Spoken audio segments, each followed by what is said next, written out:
কোরবানির ঈদ এলেই পশুর হাট বা খামারে দেখা যায় উচ্চমূল্যে গরু কেনার প্রতিযোগিতা। দেশি বিদেশি চলচ্চিত্রের জনপ্রিয় তারকাদের নামে কোরবানির পশুর নামকরণ করে ডিসপ্লে করার প্রচলনও চলছে গত কয়েক বছর ধরে। এমন বাস্তবতায় পরিচ্ছন্ন পরিবেশে ও সাশ্রয়ী মূল্যে স্বাচ্ছন্দ্যে কোরবানির পশু কেনার সুযোগ দিচ্ছে নারায়ণগঞ্জের impex agro and dairy farm. এই খামারে মাত্র 50,000 টাকায় পাওয়া যাচ্ছে কোরবানির উপযোগী দেশি জাতের সুস্থ গরু। 1 লাখ থেকে 5 লাখ টাকা মূল্যের গরুও রয়েছে খামারটিতে। এছাড়া 4.5 লাখ টাকায় মহিষ ও 15 থেকে 20,000 টাকায় খাসি এবং 10,000 থেকে 25,000 টাকায় পাওয়া যাচ্ছে ভেড়া। ঘাস ছাড়া কোনো বিকল্প নেই।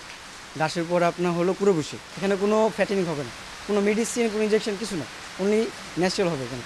50,000 থেকে শুরু করে 5 থেকে 6 লাখ পর্যন্ত বিশাল গরু এখানে আছে এবং সবগুলোই একদম দেশীয় উপায়ে তাদের বড় করা হয়েছে। ইফাদ রশিক স্পার্ট মিক্সে আছে সবচেয়ে বেশি মশলার সংমিশ্রণ। ইফাদ রশিক স্পার্ট মিক্স মশলা। কোরবানির আগের দিন পর্যন্ত বা কোরবানির দিন সকালেও আমি চাইলে নিতে পারি, এই সুবিধাটার জন্য ভালো লাগছে। সুনাম ধরে রাখার পাশাপাশি ক্রেতাদের চাহিদা অনুযায়ী সেবার মান আরও বাড়ানোর পরিকল্পনা করছেন খামার মালিক। সব প্রাকৃতিক খাবারে গরুগুলি বড় হয়েছে। আমি কোনো মোটা তাজাকরণ করি নাই, স্বাভাবিক খাবার খাইয়া গরুগুলি সুস্থ সবল আছে এবং আমার গরুগুলি হৃষ্টপুষ্ট, চঞ্চল এবং হাটের তুলনায় আমার এই জায়গা থেকে গরু সস্তা পড়ে। ঈদ সামনে রেখে অগ্রিম বুকিং নিচ্ছে খামারটি। সময় সংবাদ, নারায়ণগঞ্জ।